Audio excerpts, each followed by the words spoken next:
This is Bruce Friedman of Adult Site Broker, and welcome to Adult Site Broker Talk, where each week we interview one of the movers and shakers of the adult industry, and we give you a tip on buying and selling websites. This week we'll be speaking with Anthony Rivera of LAL Expo.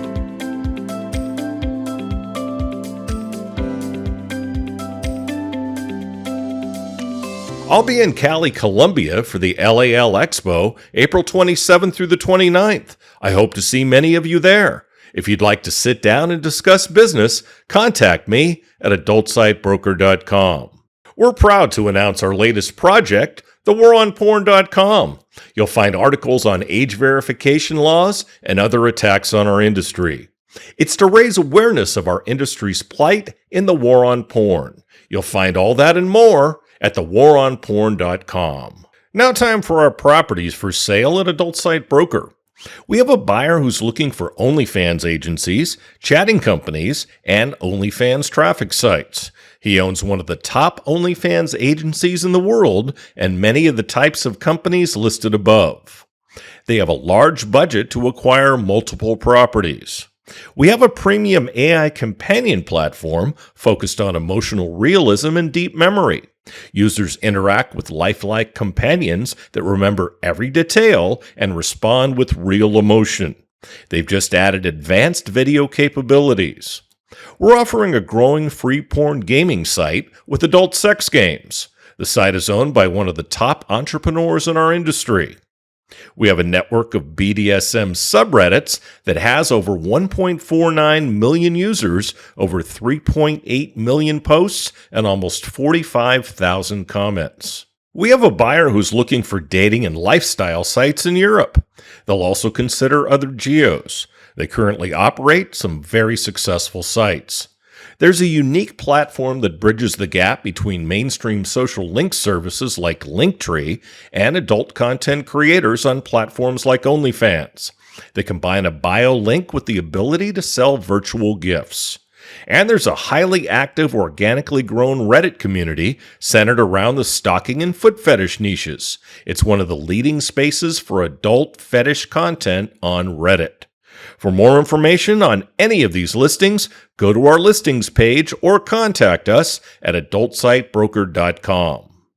Now time for this week's interview. My guest today on Adult Site Broker Talk is Anthony Rivera of AJ Studios and the LAL Expo. Anthony, thanks for being back with us on Adult Site Broker Talk. That's 4 times. You're brave. Hey, Bruce. It's always great to be on the podcast. And, I always enjoy and always happy to share my experience with everyone. It's always fabulous to have you. You were my first guest and you're my 300th guest, so that's just amazing.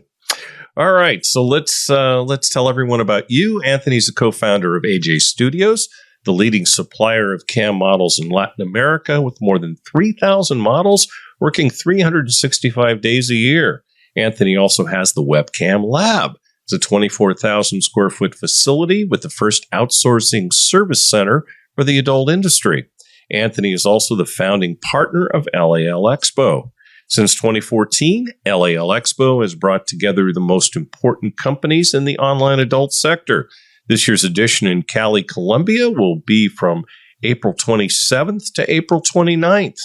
LAL Expo attracts a diverse global audience, offering unparalleled network opportunities and valuable connections. It gets over 5,000 attendees from more than 40 countries, including yours truly, coming back again. After my most interesting experience the first time, but we won't talk about that. Anyway, your most challenging show is the one I showed up to. So we already agreed before the podcast that if he has any problems this time, I'm the jinx and I'm not coming back. So there you go. Hopefully not. Anthony, how was LAL Expo born and what was the initial vision that drove its creation? Yeah, so LALEXPO was born in 2014. It was from a real need and really an opportunity. Like, together with my father, we saw that the industry in Colombia needed a safe, professional, and transparent space, where it could gain training, visibility, and the respect it deserves. So from the beginning, our vision was to build a meeting point, a platform where models, studios, brands could learn, connect, grow with real tools and a structure focused on their well-being. Very good. So how would you describe LAL Expo's evolution and its impact on the industry over the years? Well, LALEXPO went from being a small event. Our first edition was around 500 people. And now we became a global benchmark with thousands of attendees from different parts of the world. So we have lead transition from an informal industry when we started the event into the one that is now, which is more professional, organized, and conscious. So today we influence the way the industry works, learns, and does business, not only in Colombia, but through Latin America in general and in other international markets. Yeah.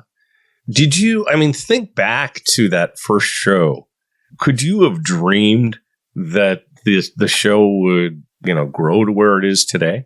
Not at all. Actually, the first edition, we didn't even put it together as a show, in mind. It was basically a workshop for one of our main partners that we worked back then, which was Live Jasmine.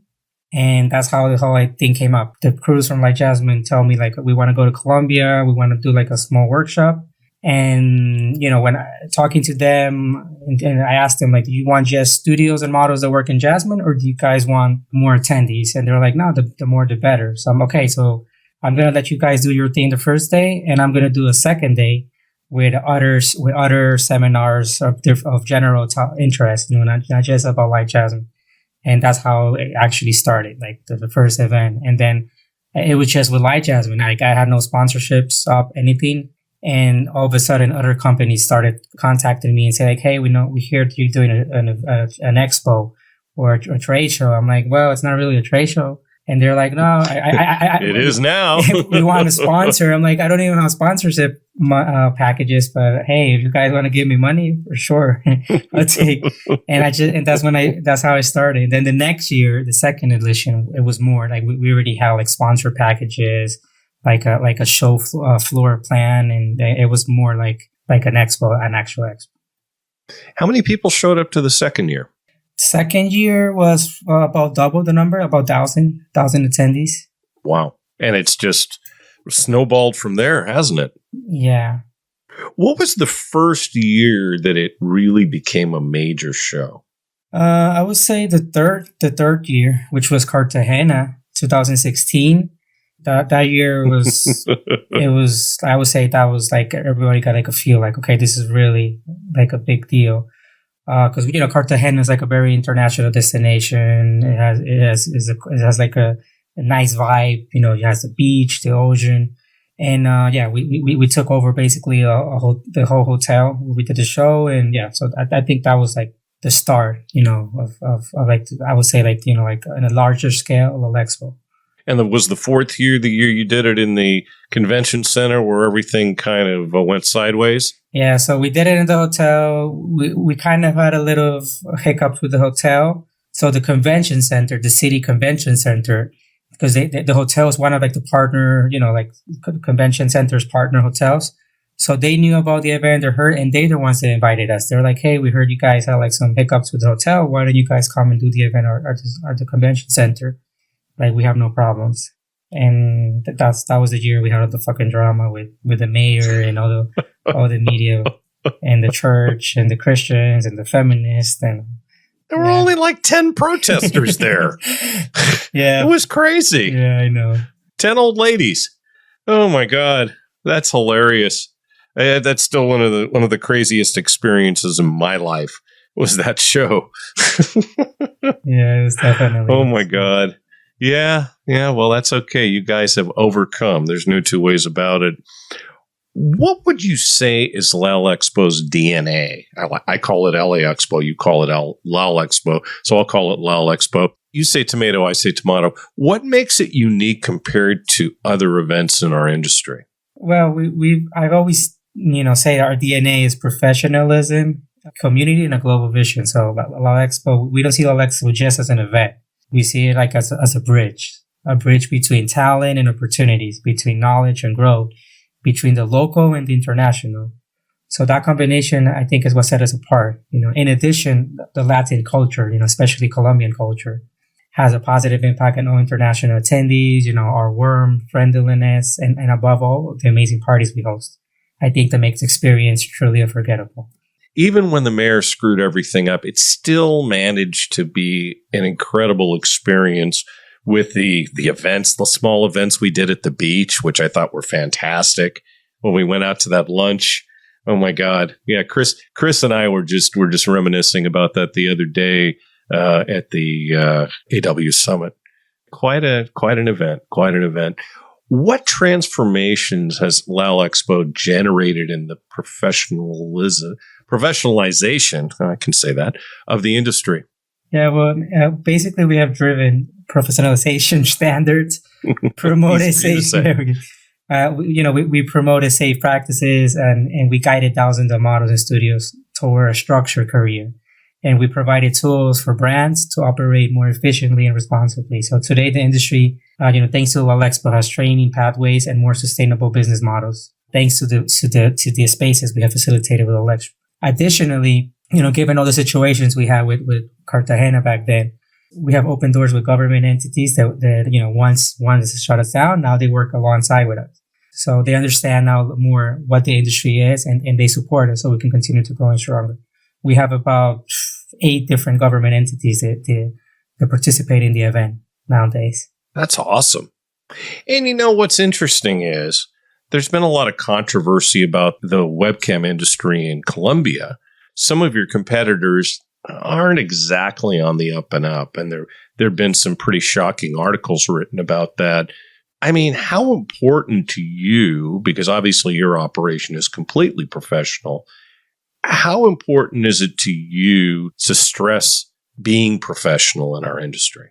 Well, it's one of their main goals, but really as I mentioned, why we did LALEXPO, to make the industry and make, in general, understand, we need to be more professional as an industry, because if not, we're all going to get affected by the bad practices of a few. So we are very strict. Like we besides the educational part, like we work alongside police entities and control entities from the government, and any cases that we know, like studios or people that are doing things illegally or doing things the wrong way, like we kind of how do you say it? The word is in English. We basically accuse them and make sure like they get in trouble. So we have won a few enemies over the years. If you're doing things right, often you do end up with enemies. I've found that out in my industry. I understand about competitors not exactly being on the up and up. So yeah, so we've always, that's why we've tried to have a very good communication with entities. We bring them to the event so they can see how professional our industry is, and so I think they understand. In general, most of them understand. When you hear some negative stuff, it's more political. Some politician or some organization trying just to gain some headlines. Well, there's a lot of that happening all over the world, and especially in the United States right now, with politicians trying to ban porn and politicians trying to put through these crazy age verification laws that are, really hamstringing our industry. Yeah. What's the strategic focus for LALEXPO 26? And what innovations or new experiences will you be bringing this edition? Well, we're always trying to innovate. So every year we're trying to always to innovate, not only in the educational part, like bringing new speakers. We've been getting not only industry speakers, but we've been involving outside industry speakers, but they have topics that are of value, like entrepreneurship, marketing, AI. So we're doing the same thing next year. We're also planning some immersive experiences in the show, where we're going to incorporate more technology and more interactive spaces. And we're also putting a more focus on the content creation industry. So generally, let's put the show open for all niches. But, traditionally, our show has been more cam focused for the cam industry. But now with all the OnlyFans and all this content creation industry, that it's gaining a lot of traction, we are dedicating one day for that industry. So we're having all the top content creators from Latin America. We're having and a lot of experts talking on topics that are related to the content creation industry. Your company's working in the creator space now too, right? A little, yeah. And I'm still really more focused on cams, but we're doing some stuff on the content side as well. Mm-hmm. Very good. And I should give the standard disclaimer. We're recording this in December, so it's going to run in March before the 2026 show. So how does LALEXPO foster the growth of models, studios, brands, and entrepreneurs? Yeah, so we do it basically with continuous training and educational agenda. We're picking back up our national workshops. So besides the main event, we're doing what we call the LALEXPO workshops, which are a smaller format, a one-day event for 500 attendees. And it's mostly an educational event. So we're picking that back up. Next year, we're doing the 4 national workshops. We're also picking back up our networking spaces. So we're doing the LALEXPO VIP, which is a smaller event, which is focused more on social networking. We've done 3 editions. It was Curacao was the first one. Then the Dominican Republic. And this year we didn't do it I didn't do it under LALEXPO. I did it under the Webcam lab, which we did Bahamas. So what we're doing next year is we're doing the event back again with the LALEXPO flag. And we're actually, it's still not official, but we're looking at Cuba. Wow. That sounds exciting. And when's that going to be? That's in August. Well, you might just see me there. You never know. I've been wanting to have an excuse to go to Cuba, so there you go. Just don't tell the American government. Oops. Anyway, so how has LALEXPO influenced the development of the industry in Latin America as well as internationally? Yeah, so I would like to say we have redefined standard for events in the industry, especially in Latin America. So today we are a global showcase where Latin America engages with the world. International platforms and companies come to Colombia for one reason, which is this is where the talent is built and the real business happens. So especially in cams and content, we're like a huge hub. Okay. By the way, going back to the previous information that you were giving, where are those events going to be this year as far as the workshops go? Yeah, so the workshops, we're doing the national ones. When I mean national ones, the Colombian. So they're going to happen in 4 Colombian cities, which will be Bogota, Medellin, Pereira, and Bucaramanga.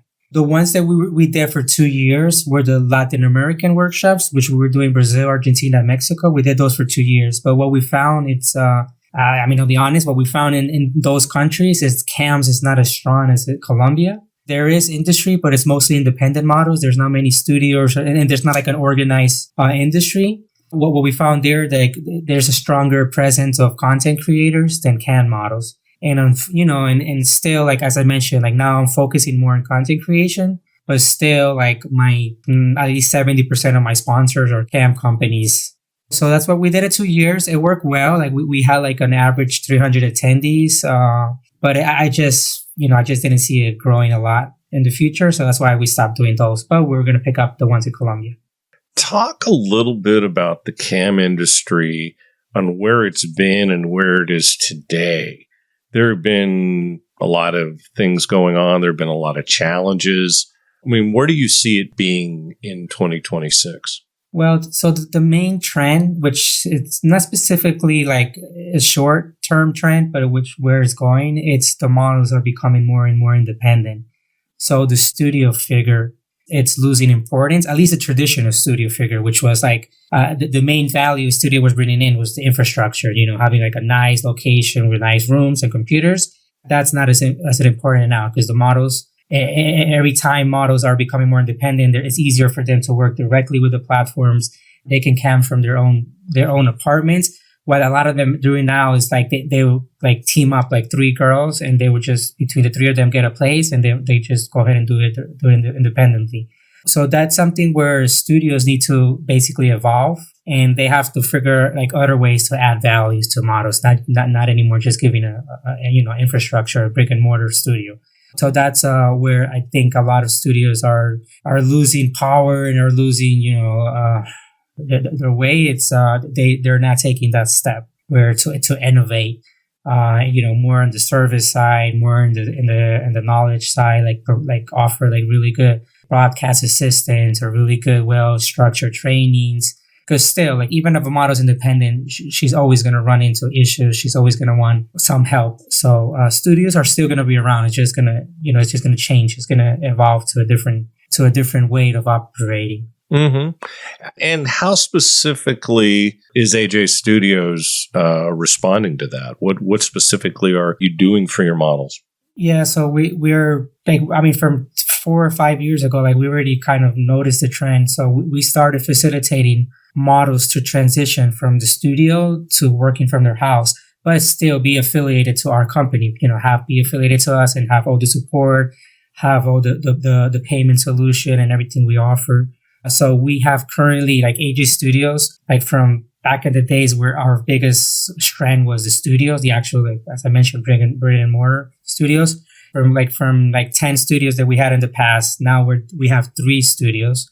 Still, like our last studio, it's a 5-floor building with a rooftop pool, like really nice studio. But our biggest focus now, it's what we call satellite models, which are the models that work from home, but yeah, virtually. But they want to have a team behind them, and they want to have a company supporting them behind them. So we currently have I would say 60% of our model base, it's from home satellite models. And that's where we see like we decided we're not opening any, like that's it. We're sticking to the last, the 3 studios we have now. Like we have no plans on growing with studios. We have plans just on growing with satellite models. That's where our focus is now. And how about your model count? How is it compared to where it was 5 years ago? Yeah, it's grow like every year. Nice.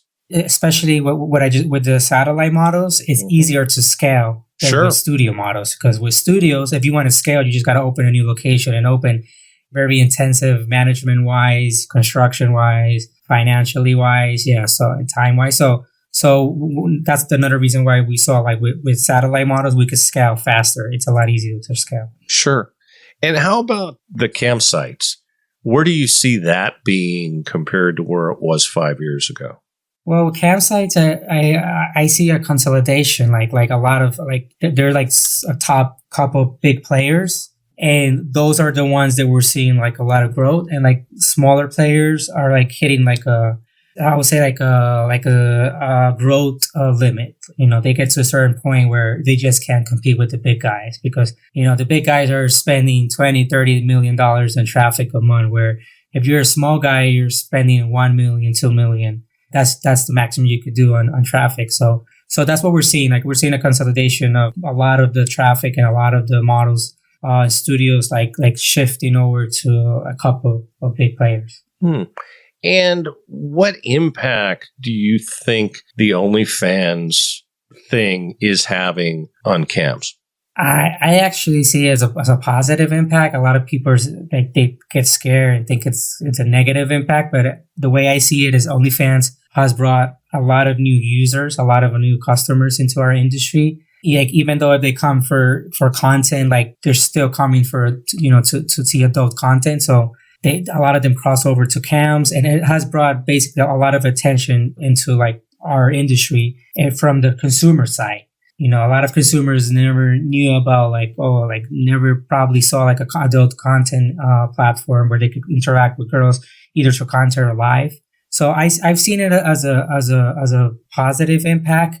Like one of the concerns a lot of studios had was, all the cam models are going to transition into content. But what we saw is 2 different worlds. Like a model that is good doing content is not good doing cams, and vice versa. A model that does good cams is because it's 2 different lines of work, very different. It's very different. A cam model is putting in like daily, more consistent hours every day, being online. Where content, it's just 2 different dynamics, very very different, and we haven't seen. It's very small the percentage of models that are good at both, at doing content and cams. But most of them are doing both, right? Not most of them, not really. I mean, at least the ones that are really like top earners, no, they're focusing on one thing. They're either focusing just on content or just focusing on cams. The ones that are doing both, they're like, I would say, average earners.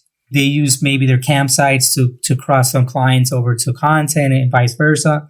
But the ones that are really really killing it, they're just focusing on one thing. Interesting. Okay. So what initiatives has LALEXPO adopted to promote a responsible, safe, and legal environment in the business? Yeah, so as I mentioned, we work hand in hand with local and national government entities. We work with specialists, lawyers, and platforms to follow the best practices. digital protection, regulatory compliance, and workplace safety. So we try to promote an ethical environment where training, prevention, and education are the priority. Okay, very good. So, Anthony, what criteria do you use for the event agenda and for selecting key partners? Well, we seek partners who share our vision, are in our purpose. So we select speakers and brands that provide real value, real knowledge, innovation, and opportunities for the community. So every space in the agenda has a clear intention, which is basically to elevate the level of the industry. I would imagine that you still have a lot of the same people involved in sponsoring than you did in day one, right? Yeah, a lot of our sponsors, I would say 80% of our sponsors are repeat sponsors that are with us every year. So we have like a 20%, they're like new sponsors coming in. Same thing with attendees? Nah, yeah, but it's a little bit less. I would say with attendees, it's about 60-40, 60 repeated and 40 new attendees. What kind of an attendance do you anticipate in 26? About 5,000 again?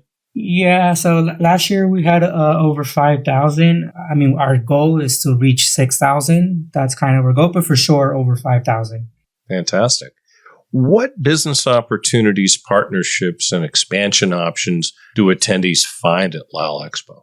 Well, of course, they find business, strategic alliance or partners, international expansion, personal and professional growth, training, representation.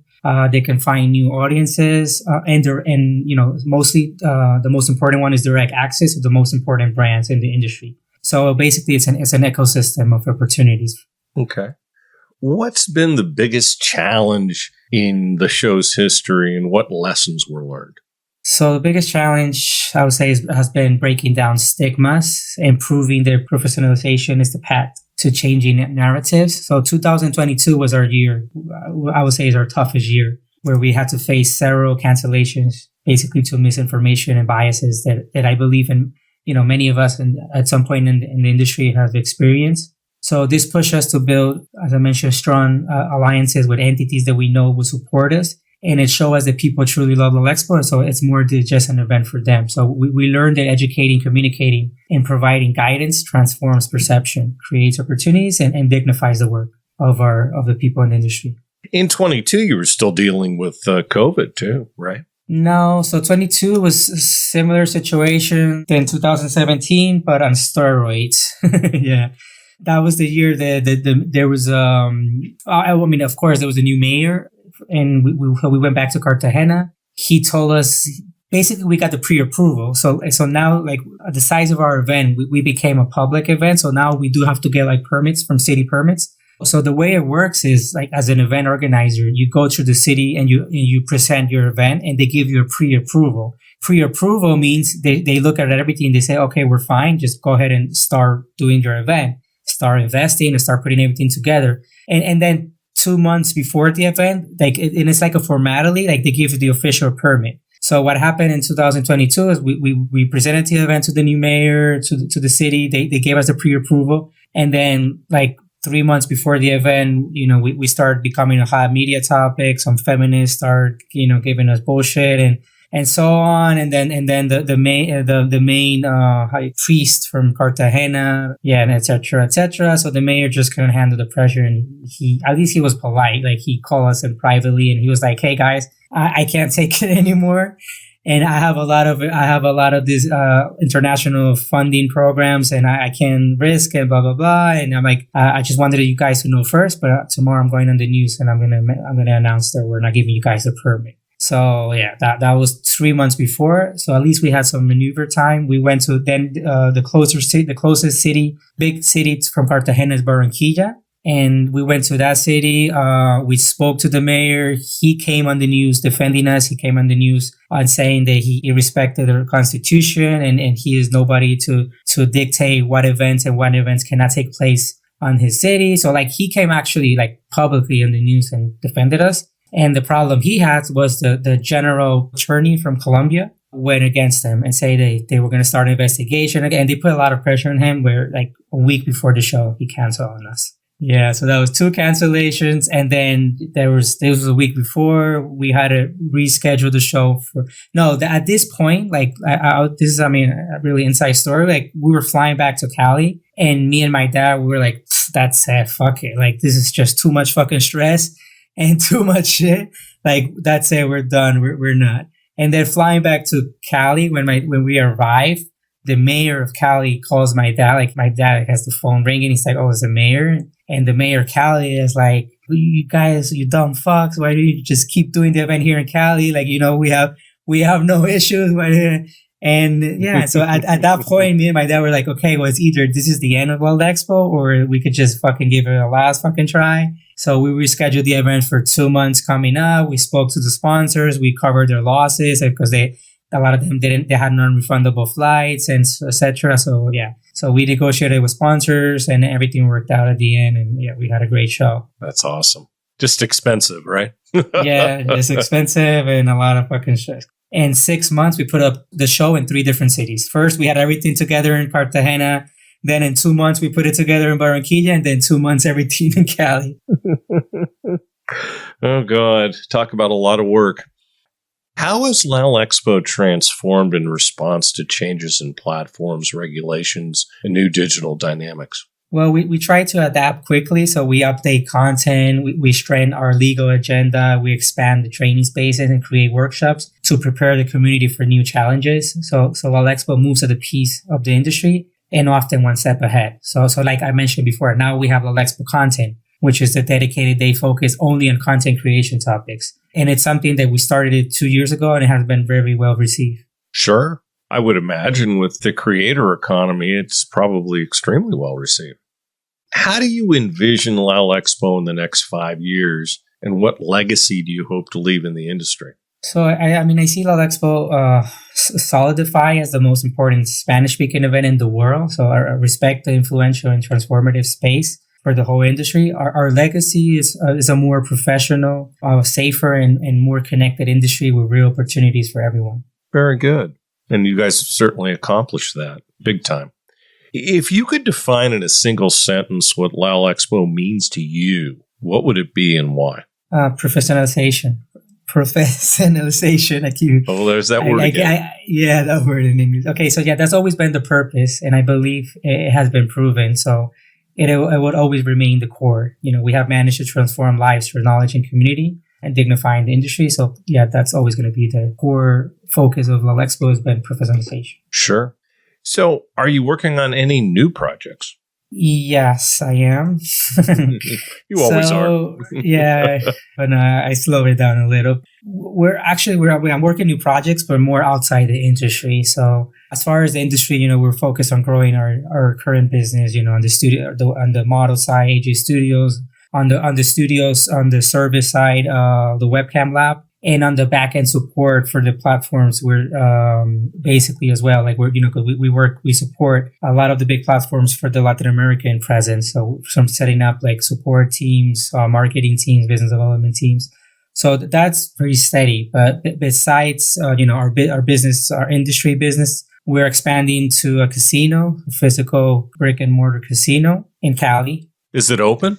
No, we were trying to have it ready by April, but now it's looking more to like June now. Yeah, so we're doing the physical casino.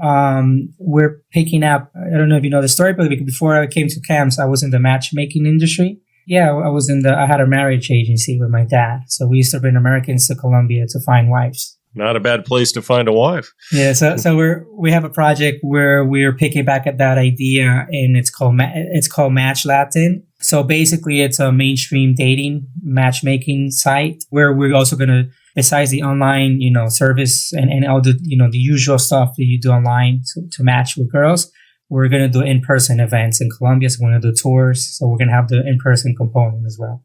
That, and we're also launching well, this one is more for the industry, actually. No, so this one I forgot. Like on the industry, we're doing an e-commerce website, which is called Oh My Store, which we're gonna have a lot of products, especially like sex toys, lingerie, clothing, makeup, and technology products. Basically, a lot of a portfolio products that are very well received in the industry. So it's gonna be a niche e-commerce store, and we're gonna have a wish list system, especially for the Colombian models. Instead of dealing with Amazon, which is very complicated to get stuff into Colombia, eventually they could use our wish list and they'll have like 24-hour shipping. Those are the things I'm working now. And I just finished my last year. Well, no, not last year, this year. On July, I graduated from my master's degree in data science. So that's something I still, trying to wrap my head on some business opportunities in that space as well. When do you sleep? I don't think you do. Oh, really? Okay. I get my good 6 hours. Yeah. I don't know. I don't know how you find the time, to be honest. And when will these new projects be getting off the ground? So casino will be, again, probably mid-year, June, July. Oh, my store, we are going to be launching in February. So that's coming up soon. And Match Latin, I would say February as well. But yeah, there's some internal things that, I can't disclose yet. But basically, I'm in that project, we're involving a partner on that project specifically. So that's what we're working on now. So we're planning probably February because we have the first version of the platform ready. We already have over 300 real profiles of girls sign up already. So yeah, now we're just working more on this partnership. That is going to be more on the traffic side. Well, sure, you can disclose it because this isn't going to run till April or March. No, because we still haven't closed. Still not a definite deal. So yeah. Got you. And I understand in your spare time, you have a nonprofit you're funding. Tell us a little bit about that. Yeah, it's Foundation Liam. Actually, that's, my dad started it. It's my little brother's name. So we just started it, just because out of our hearts, because we want to help and give back. But this year we're also doing a plan to grow it a lot more. But as of right now, we focus on programs for kids, for pets, and for elderly people. So yeah, we have monthly activities where we impact those communities. Very good. Anthony, thanks for being back with us again on Adult Side Broker Talk. And I know we'll probably be doing this again in a year. Perfect, Bruce. I'm always a joy to join you in the podcast. It's always a pleasure. My broker tip today is part 6 of how to buy a site. Last week we talked about the sales agreement. So now both you and the seller have signed the agreement. What comes next? There needs to be an escrow set up where you send the money, whether it be a one-time payment or a deposit if you're going to be making payments. The seller, for their part, puts the assets of the sale into escrow, namely the domains being sold and any other tangible assets. Your attorney can give you more information on that. We recommend escrow domains for escrows. They're a firm out of Washington, D.C., and no, they're not paying me to say this. I just use them, trust them, and am delighted by the work they've done for us. Either an escrow agreement will be drawn up by them in the case of a custom escrow, or if it's a simple one, it can be done right on their website. Then you, the buyer, the seller, and the broker will be contacted by escrow domains with further instructions, such as wiring information. The escrow is opened, and either the deal closes within a matter of days or an inspection period is allowed. It all depends on what the agreement calls for. Whether you need an inspection period really depends on whether there's still some information you need to find out prior to the deal closing. Your broker and your attorney can advise you more on this, and it's on a case-by-case basis. Then the money is transferred, as are the domains, and the deal is closed. Now, in many cases, in fact, most of the time, the seller either stays on board for a period of time to help with the transition, or is at least available on an on-call basis to answer questions. This is something most buyers should ask for. But at this point, you pretty much own the website. What do you do now? We'll talk about that subject more next week. And next week, we'll be speaking with author, performer, and educator, Kaz B. And that's it for this week's Adult Side Broker Talk. I'd once again like to thank my guest, Anthony Rivera of LAL Expo. Talk to you again next week on Adult Side Broker Talk. I'm Bruce Friedman.